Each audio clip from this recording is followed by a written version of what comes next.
बिस्मिल्लाहिर्रहमानिर्रहीम व मिनन्नासि मन यशरी नफ्सहु इब्तिगा मर्दातिल्लाह सदक़ल्लाहुल अज़ीम। मेरे तमाम देखने वाले नाज़रीन अस्सलामु अलैकुम। मैं हूँ शिराज मुग़ल, आप देख रहे हैं मेरा यूट्यूब चैनल। मैं एक तरतीब से वीडियो बना रहा हूँ। जिस तरह मैंने सबसे पहले वीडियो में पैगाम दिया था, तो आज हज़रत अली रज़ियल्लाहु ताला अन्हु की ज़िंदगी पर लबकुशाई करनी है। सबसे पहले मैं एक माशरे के अंदर जो बहुत सारी मैंने ख़राबियाँ देखी, बिलखुसूस उन जगह पर जहाँ पर हमें तिलावत करनी चाहिए या नात पढ़नी चाहिए, वहाँ मैंने देखा बहुत सारे ऐसे लोग बैठे होते हैं औलिया अल्लाह के मज़ार पर।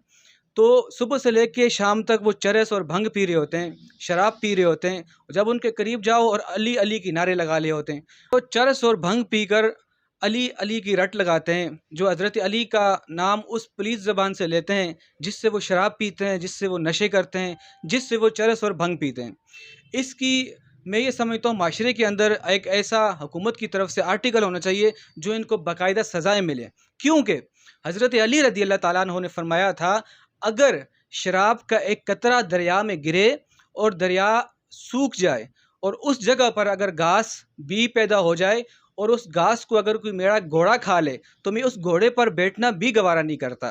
ये हज़रत अली रज़ियल्लाहु ताला अन्हु ने इंसानों को पैगाम दिया था, मुसलमानों को पैगाम दिया था। और वही लोग हज़रत अली के नाम पर मज़ारों पे बैठ के लंगर भी खाते हैं और हज़रत अली का नाम उस पुलिस ज़बान से ले रहे होते हैं जिससे वो नशे करते हैं।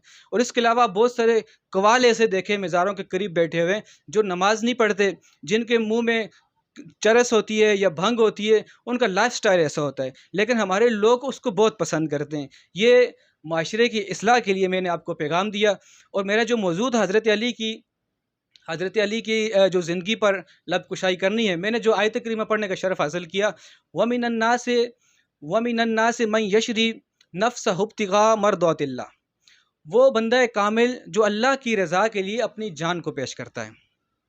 जब रसूलुल्लाह सल्लल्लाहु अलैहि वसल्लम मक्के से हिजरत करके मदीना की तरफ गए थे, साथ हज़रत सैयदना अबू बकर सिद्दीक़ भी थे। उस वक़्त हज़रत अली को रसूलुल्लाह सल्लल्लाहु अलैहि वसल्लम ने अमानतें दी और कहा, रात को सुबह के टाइम अमानतें लौटाकर तुम भी मदीना आ जाना। तो हज़रत अली रज़ियल्लाहु ताला अन्हु का अब वो प्यार भरा लम्हा जो हुज़ूर सल्लल्लाहु अलैहि वसल्लम जब उनको मक्के में छोड़ के गए थे, रात को आप रसूलुल्लाह सल्लल्लाहु अलैहि वसल्लम की चारपाई पर सोए और ये बड़ा मोहब्बत भरा अंदाज़ था। उसी तरीके से वो सोए जिस तरह रसूलुल्लाह सल्लल्लाहु अलैहि वसल्लम सोते थे। आपने रसूलुल्लाह सल्लल्लाहु अलैहि वसल्लम की चादर ओढ़ी ताकि कुफ़ार मक्का उनको शक भी ना हो कि रसूलुल्लाह सल्लल्लाहु अलैहि वसल्लम यहाँ से चले गए। उनको ज़रा सा शक भी ना हो, अगर वो किसी तरीके से वार भी करना चाहें तो वो बेशक कर सकते हैं। हज़रत अली हज़रत अली उस चारपाई पे सोए, ना उनको डर था और ना खौफ था।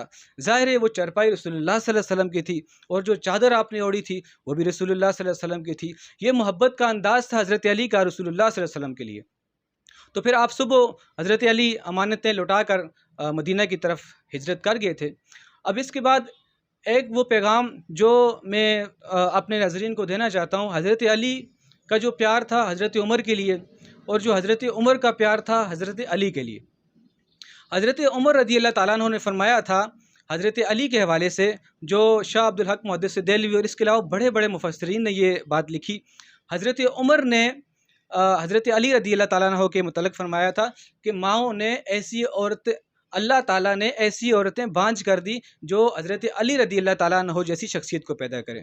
यह हज़रत उमर का प्यार था हज़रत अली के लिए, जिस पे बहुत ज़बरदस्त आपको पैगाम है कि हज़रत उमर हज़रत अली से कितना प्यार करते थे और हज़रत अली रज़ियल्लाहु ताला अन्हु हज़रत उमर से कितना प्यार करते थे। जब हज़रत अली रज़ियल्लाहु ताला अन्हु हज़रत उमर से मुलाकात के लिए गए, आप एक चारपाई पे लेटे हुए थे, शायद आप किसी बीमारी की हालत में थे।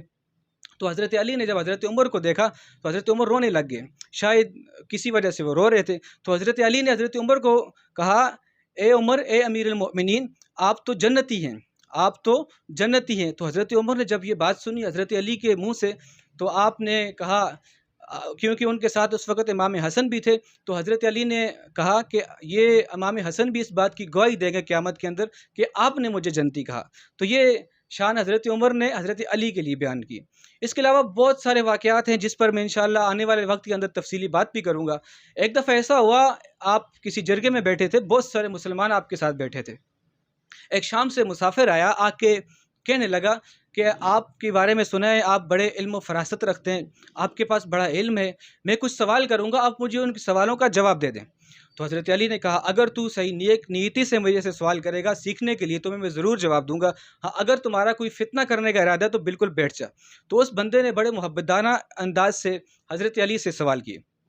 جو سب سے پہلا سوال ہے، آپ سے سوال کیا کہ اے علی آسمان کتنے ہیں اور آسمانوں کے کلر کتنے ہیں؟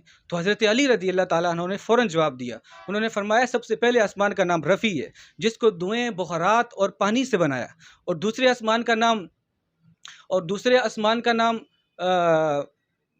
گیزوم ہے جس کو اللہ تعالیٰ نے شاید تانبے کی طرح کا بنایا، تیسرے آسمان کا نام آپ نے فرمایا مہدون ہے جس کو اللہ تعالیٰ نے ملے جلے رنگوں سے بنایا، چوتھے آسمان کا نام آپ نے فرمایا ارفلون ہے جس کو اللہ تعالیٰ نے چاندی کی طرح کا بنایا، پانچویں آسمان کا نام آپ نے فرمایا حیون ہے جس کو اللہ تعالیٰ نے سونے کی طرح کا بنایا، اور چھٹے آسمان کا نام آپ نے فرمایا عروس ہے جس کو اللہ تعالیٰ نے سبز یاقوت سے بنایا، اور ساتویں آسمان کا نام آپ نے فرمایا جس کا نام اجما ہے جس کو اللہ تعالیٰ نے وائٹ موتیوں سے بنایا۔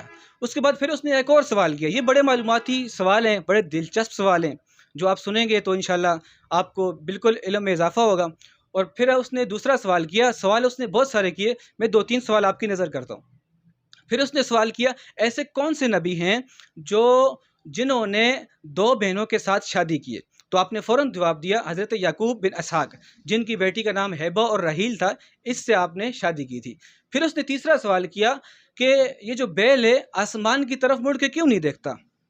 تو آپ رضی اللہ تعالیٰ عنہ نے ایک دم فوراً جواب دیا وہ اس لیے نہیں دیکھتا کیونکہ موسیٰ علیہ السلام کے دور میں جب وہ طور کے پہاڑ پر گئے تھے اللہ تعالیٰ کی عبادت کرنے کے لیے، میرے خیال سے 40 دن کے لیے جب گئے تھے تو پیچھے سے ان کے قوم نے بچڑے کی پوجا شروع کر لی تھی جس کو گوسالہ کا نام بھی دیا جاتا ہے، جس بچڑے کو گوسالہ کا نام بھی دیا جاتا ہے، اور گوسالہ بنی اسرائیل کا وہ بچڑا تھا یا وہ جو ایک پتھر تھا، بہت ساری جگہ پہ میں نے سنا جو پتھر کا نام بھی دیا گیا ہے گوسالہ کا، اور بہت ساری جگہوں پر بچڑے کو بھی کہا گیا ہے، لیکن زیادہ تر میں نے نام سنا ہے بچڑے کو ہی کہا جاتا ہے۔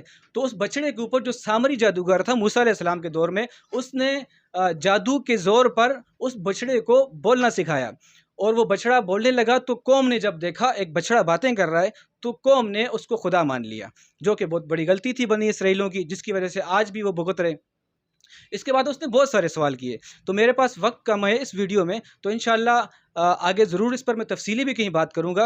اور حضرت علی رضی اللہ تعالیٰ عنہ کی یہ شان ہے کہ آپ کو رسول اللہ صلی اللہ علیہ وسلم نے اپنی بیٹی عقد میں دی، اور حضرت علی رضی اللہ تعالیٰ عنہ کی یہ شان ہے کہ آپ نے ہی خیبر کا قلعہ فتح کیا، اور آپ کی یہ شان ہے بڑے بڑے کفار کے سرما جب آتے تو حضرت علی سب سے پہلے میدان میں اترتے۔ ایک دفعہ کا واقعہ ہے جب کفاروں کا بڑا سورما آیا اور اس نے بڑی آواز لگائی کہ مسلمانوں کے اندر ہے کوئی جو میرا مقابلہ کرے، یہ تفصیلی واقعہ انشاءاللہ میں بہت جلد بیان کروں گا۔ مختصراً جب آپ رضی اللہ تعالیٰ عنہ نے یہ آواز سنی اور رسول اللہ صلی اللہ علیہ وسلم نے یہ آواز سنی کہ ایک کافروں کی طرف سے بہت بہادر سردار آیا ہے جس کا مقابلہ کرنا بہت مشکل ہے، تو حضرت رسول اللہ صلی اللہ علیہ وسلم نے پوچھا تھا این علی، علی کہاں ہیں؟ تو پھر جو پاس میں جو صحابہ کھڑے تھے انہوں نے کہا کہ حضرت علی اس وقت ان کو آنکھوں کی آشوب ہے جس کی وجہ سے نہیں آ سکتے۔ پھر رسول اللہ صلی اللہ علیہ وسلم نے ان کو بلایا، آنکھوں میں اپنی تھوک مبارک لگائی جس کی وجہ سے ان کی آنکھوں میں جو آشوب تھا وہ ٹھیک ہو گیا۔ پھر حضرت علی نے اس سردار کا مقابلہ کیا، اس کے سامنے آئے، وہ اتنا بہادر سردار تھا، کہتے ہیں کہ اس کے سامنے 10-15 لوگ بھی اگر آتے وہ نہیں ٹک سکتے تھے، لیکن حضرت علی جب میدان میں آئے انہوں نے ایک ضرب لگائی، اس کے سر کے 2 ٹکڑے کر دیے۔ یہ حضرت علی کی شان تھی جو تاریخ میں بے مثال ہے، جو طاقتور بھی تھے، جو علم و فراست بھی رکھتے تھے۔ تو دوستو یہ جو میں نے آپ کو پیغام دیا اس پر ضرور غور و فکر سے اس کو سنیں اور دوسرے مسلمانوں تک پہنچائیں، اور میرے جو یوٹیوب نیا چینل ہے اس کو ضرور سبسکرائب کریں تاکہ ہر آنے والی ویڈیو آپ تک پہنچے۔ وما توفیق الا باللہ۔